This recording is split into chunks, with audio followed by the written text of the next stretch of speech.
రికార్డుల ప్రక్షాళన జరుగుతుంది తెలంగాణ రాష్ట్రంలో.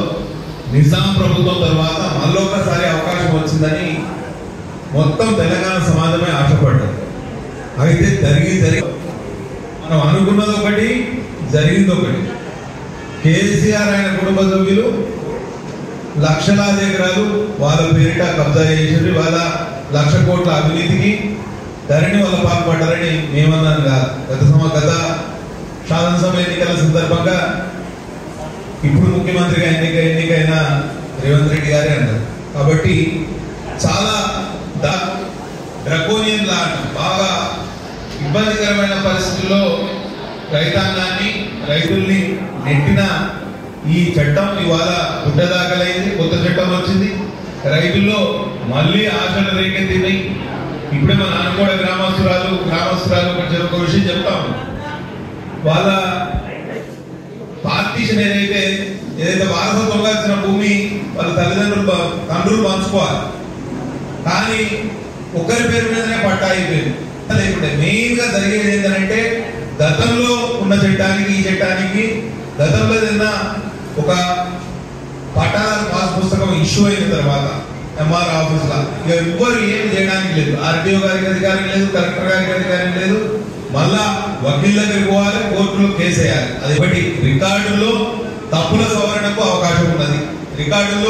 ధరణి రికార్డుల్లో తప్పులకు ఆస్కారమే లేకుండా, సవరణకు ఆస్కారమే లేకుండా కేవలం కోర్టు ద్వారా, సివిల్ కోర్టు ద్వారా లేకపోతే రెవెన్యూ కోర్టు ద్వారానే రికార్డుల్లో ప్రక్షాళన కానీ రికార్డుల్లో తప్పులు మనకు సమస్య పరిష్కారం దొరకలేదంటే సిసిఎల్ మనం దరఖాస్తు చేసుకోవచ్చు. అక్కడ కూడా మనకు న్యాయం జరగలేదనుకుంటే కోర్టుకు పోవచ్చు. కాబట్టి అంచులంచుగా ఈ తప్పుల సవరణ అధికారాన్ని కట్టబెట్టింది కొత్త చట్టం. అట్లనే వ్యవసాయ భూముల రిజిస్ట్రేషన్ మరియు మ్యూటేషన్ దీనికి అవకాశం ఇచ్చింది. ప్రక్రియను సులభతరం కూడా చేశారు. వారసత్వంగా వచ్చిన భూములకు మ్యూటేషన్ ఇప్పుడే మన అనుకోవడం గ్రామస్తురాలు చెప్పింది ఇదే సమస్య. ఈ సమస్య కూడా పరిష్కారం.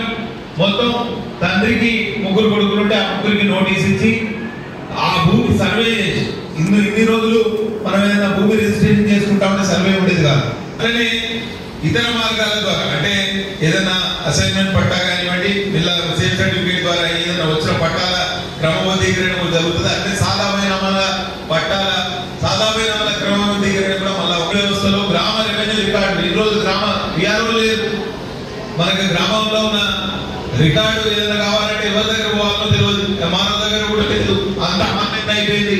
ఒక ప్రైవేటు వ్యక్తికి లేకపోతే ప్రైవేట్ సంస్థకు భూ రికార్డుల మెయింటెనెన్స్ చేసేది. రికార్డులు ఉంటాయి, ఎంఆర్ఓ ఆఫీస్ లో కూడా రికార్డులు ఉంటాయి అని కొత్త చట్టాలు చెప్పడం చాలా సంతోషం. ఎస్సీ ఎస్టీ పేద బీసీలే ధరణి వల్ల పెద్ద మోతుబరులు ఎవరు నష్టపోలేదు. వాళ్ళకున్న అంగబలం అర్థబలంతో వాళ్ళకున్న ఇన్ఫ్లుయెన్స్ తోటి వాళ్ళందరూ వాళ్ళకి 10 ఎకరాలు ఉంటే 12 ఎకరాల పట్టాలు ఉంటాయి. మన దగ్గర ప్రింటింగ్ ప్రెస్, అది సెక్యూరిటీ ప్రింటింగ్ ప్రెస్. మనకు దానికి సంబంధం లేదు. ఎందుకంటే ఎట్లయితే నోటు ప్రింట్ అయిందో అట్లనే పాస్ పుస్తకం ప్రింట్ అయింది. మన పాస్ పుస్తకం మనకు వస్తే సరిపోతుంది. అది మద్రాసులో ప్రింట్ అయిందా హైదరాబాద్ లో ప్రింట్ అయిందా అనేది మనకు అందులో జరిగిన అక్రమాలు. ఫర్ ఎగ్జాంపుల్ మా దగ్గర 170 గ్రామం ఉన్నది, ఏజెన్సీ గ్రామం ఉన్నది బాబాసాగర్. నేను అసెంబ్లీలో కూడా ఈ విషయంలో మాట్లాడి మహిళ ఉన్నది 100 సంవత్సరాలుగా భూమి వాళ్ళ అధీనంలో. కానీ ధరణి వచ్చిన తర్వాత ఇంకొక వ్యక్తి అక్రమంగా పట్టా చేసుకుంటే ఈమె అప్పీల్ చేయడానికి కూడా అవకాశం లేకుండా పూర్తిగా ఆమె జీవితం దుర్భరమైంది. అట్లాంటి చాలా మంది చాలా ఇబ్బందులు పడ్డారు. తప్పకుండా వాటన్ని సమస్యలకు పరిష్కారం కనుగొట్టమని ఆశిస్తున్నాం. ఎందుకంటే ధరణి వలన అప్పుడున్న కొంత అడ్డగోలుగా సంపాదనకు, అడ్డగోలుగా దోపిడీకి మార్గం వచ్చింది. హైదరాబాద్ చుట్టుపక్కల మొత్తం భూములన్నీ రికార్డులన్నీ తారుమారైనాయి. రాత్రులు ధరణి పనిచేయడం ప్రారంభించింది. ఎందుకంటే ఈ భూ రికార్డుల సవరణలో పెద్ద ఎత్తున అక్రమాలు జరిగినాయి. మామూలు వ్యక్తులకు, చిన్న సన్నకారు రైతులకు ఎక్కడో రెవెన్యూ కార్యాలయాల్లో ఇప్పుడు రాజీవ్ వికాసం పథకం ఉంది. తర్వాత గురుకుల కామన్